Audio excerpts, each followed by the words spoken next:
हाँ जी बच्चे, ਤੁਹਾਡਾ ਨਾ ਨੈਕਸਟ ਚੈਪਟਰ ਹੈਗਾ ਆਪਟੀਕਲ ਇੰਸਟਰੂਮੈਂਟ। ਅਤੇ ਆਪਟੀਕਲ ਇੰਸਟਰੂਮੈਂਟ ਦੇ ਵਿੱਚ ਜਿਹੜੇ ਫਸਟ ਟੋਪਿਕ ਹੈਗਾ ਹਿਊਮਨ ਆਈ। ਹਿਊਮਨ ਆਈ ਬਾਰੇ ਤਾਂ ਤੁਸੀਂ 10th ਕਲਾਸ ਤੱਕ ਪੜ੍ਹਿਆ ਹੋਇਆ ਹੈਗਾ। ਉਹ ਥੋੜ੍ਹੀ ਬਹੁਤੀ ਇੰਟਰੋ ਵਗੈਰਾ ਦੇਖ ਲੈਣੀ। ਆਈ ਥਿੰਕ ਉਹਦੇ ਬਾਰੇ ਇੰਨਾ ਕੁਛ ਆਉਂਦਾ ਨਹੀਂ ਹੁੰਦਾ ਪੇਪਰ 'ਚ, ਪਰ ਫਿਰ ਵੀ ਤੁਹਾਨੂੰ ਆਈ ਦੇ ਪਾਰਟ ਵਗੈਰਾ ਅਤੇ ਉਹਦੇ ਜਿਹੜੇ ਡਿਫੈਕਟ ਹੈਗੇ ਆ ਉਹ ਸਾਰਿਆਂ ਨੂੰ ਇੱਕ ਵਾਰੀ ਤੁਸੀਂ ਉਹਦੇ 'ਚ ਗੋ ਥਰੂ ਹੋ ਜਾਣਾ ਵਾ। ਸੋ ਫਸਟ ਆ ਜਿਹੜੇ ਆਪਣੇ ਆਪਟੀਕਲ ਇੰਸਟਰੂਮੈਂਟ ਆ ਨਾ, ਆਪਟੀਕਲ ਇੰਸਟਰੂਮੈਂਟ ਦਾ ਮਤਲਬ ਹੈਗਾ ਵਾ ਮਤਲਬ ਜਿਹਦੇ 'ਚ ਸਾਡੇ ਲਾਈਟ ਦੇ ਪ੍ਰਿੰਸੀਪਲ ਯੂਜ਼ ਹੁੰਦੇ ਪਏ, ਜਿੱਦਾਂ ਰਿਫਲੈਕਸ਼ਨ, ਰੀਫਰੈਕਸ਼ਨ ਅਤੇ ਬ੍ਰਾਂਚ ਆਪਣੀ ਆਪਟਿਕਸ ਹੈਗੀ, ਇਸ ਕਰਕੇ ਉਹਨਾਂ ਨੂੰ ਆਪਟੀਕਲ ਇੰਸਟਰੂਮੈਂਟ ਕਿਹਾ ਜਾਂਦਾ ਹੈਗਾ। ਸੋ ਸਭ ਤੋਂ ਪਹਿਲਾਂ ਆਪਟੀਕਲ ਇੰਸਟਰੂਮੈਂਟ ਹੁੰਦਾ ਆਪਣੇ ਕੋਲ ਸਿੰਪਲ ਮਾਈਕਰੋਸਕੋਪ, ਜਾਂ ਇਹਨੂੰ ਆਪਾਂ ਮੈਗਨੀਫਾਈਂਗ ਗਲਾਸ ਵੀ ਕਹਿ ਦਿੰਦੇ ਹਾਂ। ਮੈਗਨੀਫਾਈਂਗ ਗਲਾਸ ਜਿਹੜਾ ਤੁਸੀਂ ਅਕਸਰ ਦੇਖਿਆ ਹੋਊਗਾ, ਜਿਹੜਾ ਜਵੈਲਰਸ ਕੋਲ ਹੁੰਦਾ ਵਾ ਜਾਂ ਸਟੂਡੈਂਟਸ ਲੈਬ ਦੇ ਵਿੱਚ ਯੂਜ਼ ਕਰਦੇ ਹੈਗੇ ਆ। ਸੋ ਹੁਣ ਉਹਦੀ ਆਪਾਂ ਕੰਸਟਰਕਸ਼ਨ ਦੇਖਦੇ ਹਾਂਗੇ। ਸਭ ਤੋਂ ਪਹਿਲਾਂ ਇਹਦੀ ਡੈਫੀਨੇਸ਼ਨ ਕੀ ਹੈਗੀ ਆ ਤੁਹਾਡੇ ਕੋਲ? Simple microscope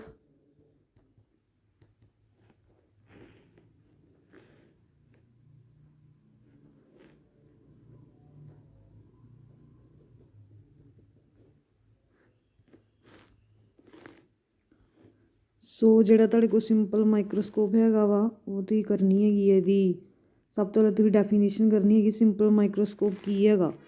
so simple microscope is a device which is used for observing magnified images of the object। ਮੈਗਨੀਫਾਈਡ ਦਾ ਮਤਲਬ ਵਰਡ ਮੈਗਨੀਫਾਈਡ ਦਾ ਮਤਲਬ ਇੱਥੇ ਕੀ ਹੈਗਾ? ਮੈਗਨੀਫਾਈਡ ਦਾ ਮਤਲਬ ਸਾਨੂੰ ਜਿਹੜੀਆਂ ਚੀਜ਼ਾਂ ਜਿਹੜੀਆਂ ਸਾਨੂੰ ਆਈਜ਼ ਨਾਲ ਨਹੀਂ ਦਿਖਦੀਆਂ ਹੈਗੀਆਂ, ਬਹੁਤ ਟਾਈਨੀ ਹੁੰਦੀਆਂ ਹੈਗੀਆਂ ਵਾ, ਉਹਨਾਂ ਦੀ ਵੱਡੀ ਇਮੇਜ ਕਰਕੇ ਸਾਨੂੰ ਦਿਖਾਉਂਦਾ ਹੈਗਾ ਵਾ। ਸੋ ਇਹਦੀ ਕੰਸਟਰਕਸ਼ਨ ਕੀ ਹੈਗੀ? ਇਹਦੇ 'ਚ ਇੱਕ ਕਨਵਰਜਿੰਗ ਲੈਂਸ ਹੁੰਦਾ। ਕਨਵਰਜਿੰਗ ਲੈਂਸ ਤੁਹਾਨੂੰ ਪਤਾ ਵਾ, ਕਨਵਰਜਿੰਗ ਲੈਂਸ ਨੂੰ ਆਪਾਂ ਕਨਵੈਕਸ ਲੈਂਸ ਵੀ ਕਹਿ ਦਿੰਦੇ। So you can also use the word convex lens. So ਆਪਾਂ ਕਨਵੈਕਸ ਲੈਂਸ ਵੀ ਯੂਜ਼ ਕਰ ਸਕਦੇ ਹੈਗੇ ਹਾਂ, ਜਿਹਦੀ ਕਿ ਫੋਕਲ ਲੈਂਥ ਆਪਾਂ ਬਹੁਤ ਸਮੋਲ ਲੈਣੀ ਹੁੰਦੀ ਹੈਗੀ ਆ। ਅਤੇ ਇਹਦੀ ਜਿਹੜਾ ਪ੍ਰਿੰਸੀਪਲ ਇਹਦਾ ਇਹ ਹੈਗਾ ਵਾ, ਹੁਣ ਤੁਹਾਨੂੰ ਯਾਦ ਹੋਏਗਾ ਵੀ ਕਨਵੈਕਸ ਲੈਂਸ ਦੇ ਵਿੱਚ ਇੱਕ ਇਹੋ ਜਿਹਾ ਕੇਸ ਹੁੰਦਾ ਹੈਗਾ ਸੀ ਜਦੋਂ ਸਾਨੂੰ ਇਮੇਜ ਜਿਹੜੀ ਹੈਗੀ ਆ ਇਰੈਕਟ ਅਤੇ ਵਰਚੁਅਲ ਮਿਲਦੀ, ਮਤਲਬ on the same side of lens we got the image. ਉਹ ਪ੍ਰਿੰਸੀਪਲ ਇਹਦਾ ਇਹ ਹੈਗਾ ਵਾ ਵੀ ਜਦੋਂ ਵੀ ਆਪਾਂ ਆਬਜੈਕਟ ਨੂੰ ਕਿਹਦੇ 'ਚ ਰੱਖਾਂਗੇ? ਆਪਟੀਕਲ ਸੈਂਟਰ ਅਤੇ ਫੋਕਸ ਦੇ ਵਿੱਚ। ਜਦੋਂ ਵੀ ਅਸੀਂ ਆਬਜੈਕਟ ਨੂੰ, ਜਿੱਦਾਂ ਤੁਸੀਂ ਦੇ ਸਕਦੇ ਡਾਇਗਰਾਮ, ਆਹ ਜਿਹੜਾ ਤੁਹਾਡਾ ਆਬਜੈਕਟ ਹੈਗਾ AB, ਇਹਨੂੰ ਕਿਹਦੇ 'ਚ ਰੱਖਿਆ? C ਦੇ ਵਿੱਚ ਅਤੇ F ਦੇ ਵਿੱਚ। C ਕੀ ਹੈ ਤੁਹਾਡਾ ਆਪਟੀਕਲ ਸੈਂਟਰ, F ਕੀ ਹੈ ਤੁਹਾਡਾ ਫੋਕਸ। ਇਹਨਾਂ ਦੋਵਾਂ ਦੇ ਵਿਚਕਾਰ ਅਸੀਂ ਜਦੋਂ ਵੀ ਆਬਜੈਕਟ ਨੂੰ ਰੱਖਾਂਗੇ ਸਾਨੂੰ ਜਿਹੜੀ ਇਮੇਜ ਮਿਲਦੀ ਹੈਗੀ ਆ ਦੈਟ ਇਜ਼ ਦਿਸ ਵਨ। ਸੋ ਜਿਹੜੀ ਇਮੇਜ ਮਿਲਦੀ ਹੈਗੀ ਆ ਉਹ ਮੈਗਨੀਫਾਈਡ ਇਮੇਜ ਮਿਲਦੀ ਹੈਗੀ ਆ।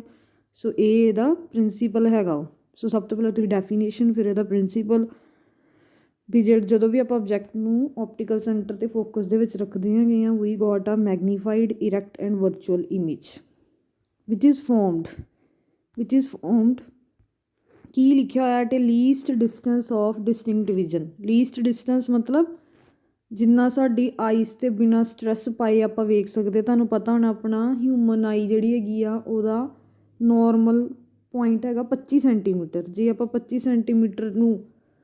ਸੈਂਟੀਮੀਟਰ ਤੋਂ ਹੋਰ ਨੇੜੇ ਮਤਲਬ ਦੇਖਾਂਗੇ ਸਾਡਾ ਆਈਸ 'ਤੇ ਸਟ੍ਰੈਸ ਪਊਗਾ, ਮਤਲਬ 25 ਸੈਂਟੀਮੀਟਰ ਤੱਕ ਆਪਾਂ ਬਿਨਾਂ ਆਈਸ 'ਤੇ ਸਟ੍ਰੈਸ ਪਾਏ ਦੇਖ ਸਕਦੇ ਹੈਗੇ। ਸੋ ਇਹਨੂੰ ਕਹਿ ਦਿੰਦੇ least distance of distinct vision. So ਇਹਦੀ ਡੈਫੀਨੇਸ਼ਨ ਅਤੇ ਪ੍ਰਿੰਸੀਪਲ। ਨੈਕਸਟ ਤੁਸੀਂ ਇਹਦੀ ਕਰਨੀ ਹੈਗੀ ਆ ਕੰਸਟਰਕਸ਼ਨ। ਸੋ ਕੰਸਟਰਕਸ਼ਨ ਦੇ ਵਿੱਚ ਤੁਸੀਂ ਸਿੰਪਲ ਲਿਖਣਾ ਹੈਗਾ ਵਾ, ਜਿੱਥੇ ਲਿਖਿਆ ਹੋਇਆ ਨਾ ਤੁਹਾਡਾ ਕੋਰਸ ਆਫ ਰੇਜ਼, ਇੱਥੇ ਤੁਸੀਂ ਵਰਡ ਕੰਸਟਰਕਸ਼ਨ ਵੀ ਲਿਖ ਸਕਦੇ ਹੈਗੇ ਆ। ਸੋ ਕੰਸਟਰਕਸ਼ਨ ਲਿਖ ਕੇ ਤੁਸੀਂ ਇਹਦੇ ਵਿੱਚ ਕੀ ਲਿਖਣਾ ਹੋਇਆ? ਸਿੰਪਲ ਤੁਸੀਂ ਲਿਖਣਾ ਇਟ ਕੰਸਿਸਟ ਆਫ ਆ ਕਨਵੈਕਸ ਲੈਂਸ, ਦੈਟ ਸਾਡੇ ਕੋਲ ਲੈਂਸ ਹੈਗਾ ਵਾ ਜਿਹਦੀ ਫੋਕਲ ਲੈਂਥ ਹੈਗੀ ਆ F, ਆਪਟੀਕਲ ਸੈਂਟਰ ਹੈਗਾ ਵਾ C। ਫਿਰ ਤੁਸੀਂ ਇਹਦੀਆਂ ਰੇ ਡਾਇਗਰਾਮਸ ਨੂੰ ਸਮਝਾਉਣਾ ਹੈਗਾ ਵੀ ਤੁਸੀਂ ਰੇ ਡਾਇਗਰਾਮ ਕਿੱਦਾਂ ਬਣਾਈ ਹੈਗੀ ਆ। ਰੇ ਡਾਇਗਰਾਮ ਲਈ ਤੁਸੀਂ ਕੀ ਕਰਨਾ ਹੈਗਾ ਵਾ? ਸੋ ਸਭ ਤੋਂ ਪਹਿਲਾਂ ਤਾਂ ਤੁਸੀਂ ਆਬਜੈਕਟ ਨੂੰ ਰੱਖ ਦੇਣਾ ਹੈਗਾ ਵਾ C 'ਚ ਅਤੇ F ਦੇ ਵਿੱਚ।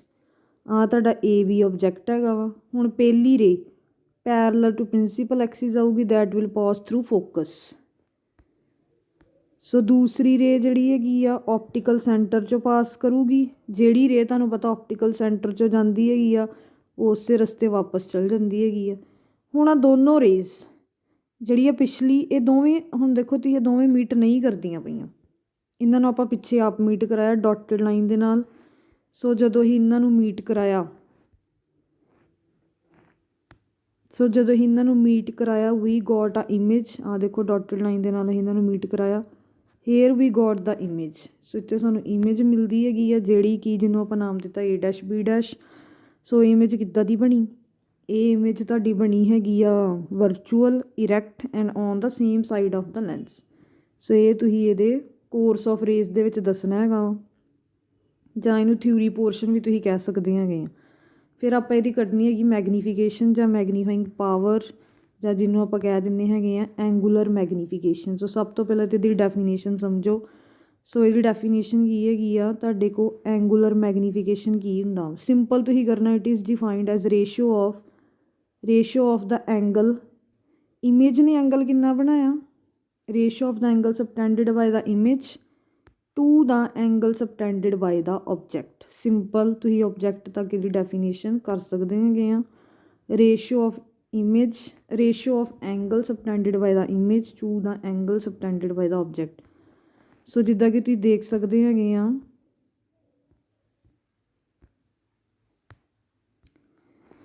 ਸੋ ਐਮ ਕਿਹਦੇ ਇਕੁਅਲ ਆ ਗਿਆ, ਬੀਟਾ by alpha.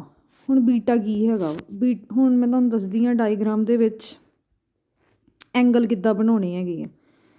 So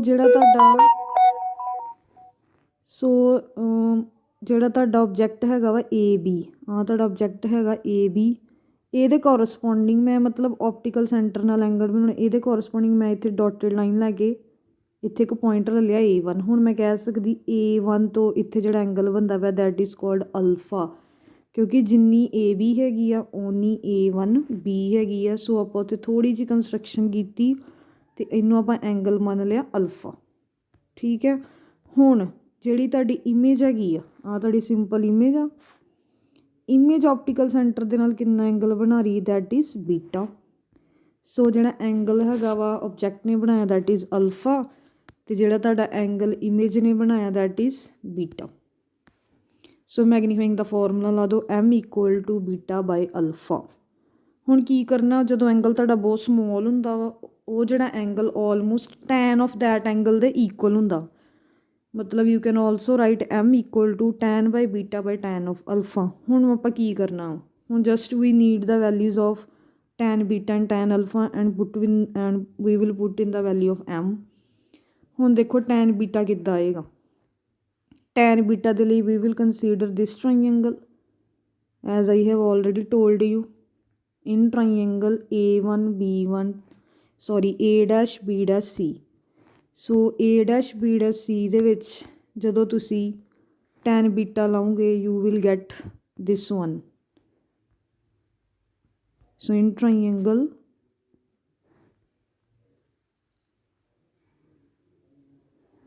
okay, here in triangle ABC we will apply tan beta in ABC।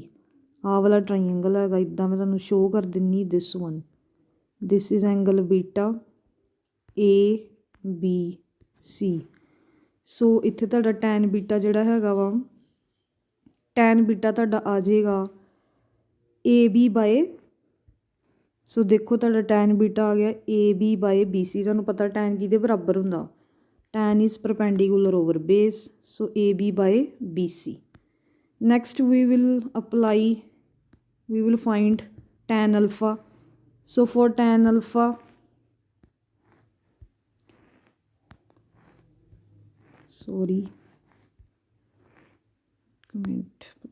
okay, so tan alpha ਦੇ ਲਈ ਆਪਾਂ ਕਿਹੜਾ ਟਰਾਈਐਂਗਲ ਕੰਸੀਡਰ ਕਰਾਂਗੇ, here I will draw and show you students। So we will have okay tan alpha ਦੇ ਲਈ, tan alpha ਦੇ ਲਈ ਆਪਾਂ ਆਹ ਵਾਲਾ ਟਰਾਈਐਂਗਲ ਕੰਸੀਡਰ ਕਰਾਂਗੇ। ਸੋ ਇਹਦਾ ਨਾਮ ਕੀ ਹੈ A1B ਡੈਸ਼ C। ਸੋ ਜਿੱਦਾਂ ਤੁਸੀਂ ਦੇਖ ਸਕਦੇ ਹੈਗੇ, ਹੁਣ ਇਹਦੇ 'ਚ tan alpha ਲਾਓ, ਇਹਦੇ 'ਚ tan alpha ਆ ਗਿਆ ਤੁਹਾਡੇ ਕੋਲ A1B dash over CB dash, simple. So next ਆਪਾਂ ਕੀ ਕਰਨਾ ਹੈਗਾ, ਸਾਡੇ ਕੋਲ ਟੈਨ ਬੀਟਾ ਵੀ ਆ ਗਿਆ, ਟੈਨ ਅਲਫਾ ਵੀ ਆ ਗਿਆ, ਵੈਲਿਊਜ਼ ਪੁੱਟ ਕਰ ਦਿਓ। ਜਿੱਦਾਂ ਤੁਸੀਂ ਇਹਦੀਆਂ ਵੈਲਿਊਜ਼ ਪੁੱਟ ਕਰੋਗੇ ਤੁਸੀਂ ਦੇਖੋਗੇ, ਹੁਣ ਮੈਂ ਤੁਹਾਨੂੰ ਆਲਰੇਡੀ ਦੱਸ ਚੁੱਕੀ ਹੈਗੀ ਸੀ ਵੀ ਜਿਹੜਾ ਤੁਹਾਡਾ ਆਹ ਵਾਲਾ ਡਿਸਟੈਂਸ ਹੈਗਾ, ਆਹ ਵਾਲਾ ਡਿਸਟੈਂਸ ਹੈਗਾ, ਆਹ ਵਾਲਾ ਅਤੇ ਆਹ ਵਾਲਾ ਦੇ ਆਰ ਆਲਮੋਸਟ ਇਕੁਅਲ। ਸੋ ਆਪਾਂ A1 ਬੀ ਦੀ ਜਗ੍ਹਾ 'ਤੇ we can also write A1 B ਦੀ ਜਗ੍ਹਾ 'ਤੇ, ਇੱਥੇ ਦੇਖੋ ਤੁਸੀਂ A1 B ਦੀ ਜਗ੍ਹਾ 'ਤੇ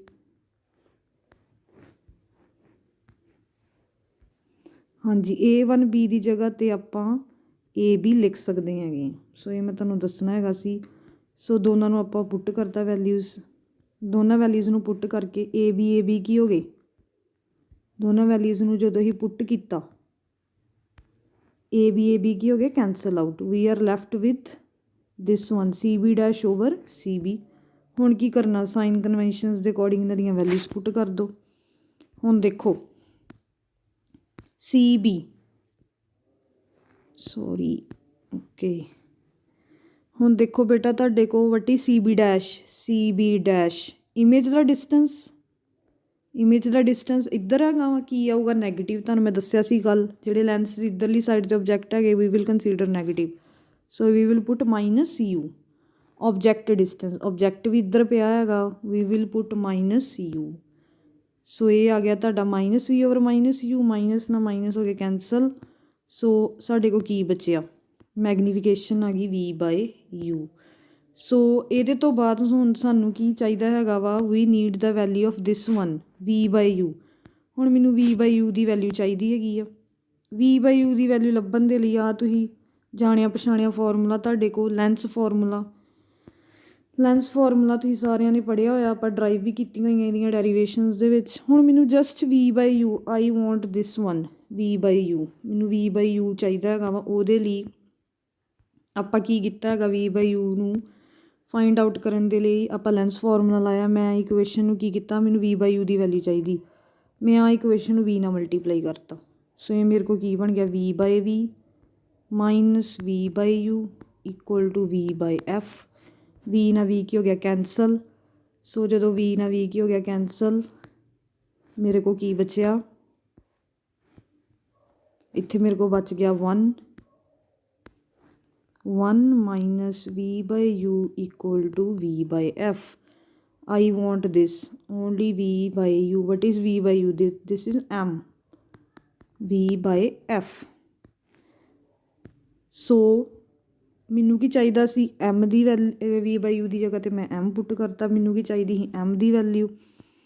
ਸੋ ਜਿਹੜਾ ਹੈਗਾ ਤੁਹਾਡਾ v/f ਹੈਗਾ ਉਹ ਇੱਧਰ ਆ ਜਾਏਗਾ, m ਉੱਧਰ ਚਲ ਜਾਏਗਾ and we will get m equal to 1 minus v/f। That is magnification, angular magnification. Last 'ਤੇ ਹੁਣ ਮੈਂ ਤੁਹਾਨੂੰ ਦੱਸਿਆ ਹੈਗਾ ਸੀ, ਜਿਹੜੀ ਤੁਹਾਡੀ ਇਮੇਜ ਹੈਗੀ ਆ ਉਹਨੂੰ ਆਪਾਂ ਡਿਸਟੈਂਸ ਮੰਨਿਆ ਹੋਇਆ ਵਾ, ਦੈਟ ਇਜ਼ d ਕੀ ਹੈਗਾ ਵਾ, ਲੀਸਟ, ਜਿਹਦਾ ਡੈਫੀਨੇਸ਼ਨ 'ਚ ਵੀ ਤੁਹਾਨੂੰ ਦੱਸਿਆ ਸੀ, least distance of distinct vision, least distance of distinct vision. So ਆਪਾਂ ਕੀ ਕਰਾਂਗੇ, just we will put the value here we will put v equal to minus d।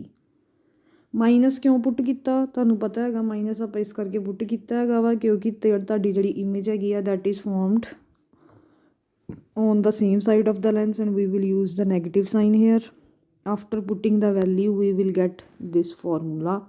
So this is the final formula of magnification of a simple microscope and from this formula ਤੁਹਾਨੂੰ clear ਹੋ ਗਿਆ ਹੋਗਾ ਵੀ magnification ਆ ਜਿਹੜੀ that is inversely proportional to f। So f ਦੇ inversely proportion ਮਤਲਬ ਤੁਹਾਡਾ f ਜ਼ਿਆਦਾ ਹੋਏਗਾ ਅਤੇ f ਘੱਟ ਹੋਏਗਾ ਅਤੇ m ਜ਼ਿਆਦਾ ਹੋਏਗੀ। ਜਿੰਨੀ ਘੱਟ ਫੋਕਲ ਲੈਂਥ ਉਨੀ ਜ਼ਿਆਦਾ ਮੈਗਨੀਫਿਕੇਸ਼ਨ ਪਾਵਰ। ਤਾਂ ਹੀ ਆਪਾਂ ਹਮੇਸ਼ਾ ਡੈਫੀਨੇਸ਼ਨ 'ਚ ਲਿਖਦੇ ਹੁੰਦੇ ਹਾਂ, ਕੰਸਟਰਕਸ਼ਨ 'ਚ ਮੈਨਸ਼ਨ ਕਰਦੇ ਹੁੰਦੇ we will consider an lens, objective lens ਜਿਹੜਾ ਤੁਹਾਡਾ ਹੋਏਗਾ ਉਹ ਸਮੋਲ ਫੋਕਲ ਲੈਂਥ ਦਾ ਹੋਏਗਾ। ਸੋ ਇਹ ਮੇਨ ਪੁਆਇੰਟ ਹੈਗੇ ਆ। So this was all about simple microscope. I hope students ਤੁਹਾਨੂੰ ਸਮਝ ਆ ਜਾਏਗਾ। ਕੋਈ ਵੀ ਡਾਊਟ ਹੋਏਗਾ ਤਾਂ ਤੁਸੀਂ ਮੈਨੂੰ ਪੁੱਛ ਲੈਣਾ ਹੈਗਾ। ਸੋ ਇਹਨੂੰ ਚੰਗੀ ਤਰ੍ਹਾਂ ਗੋ ਥਰੂ ਹੋਵੋ। Thank you.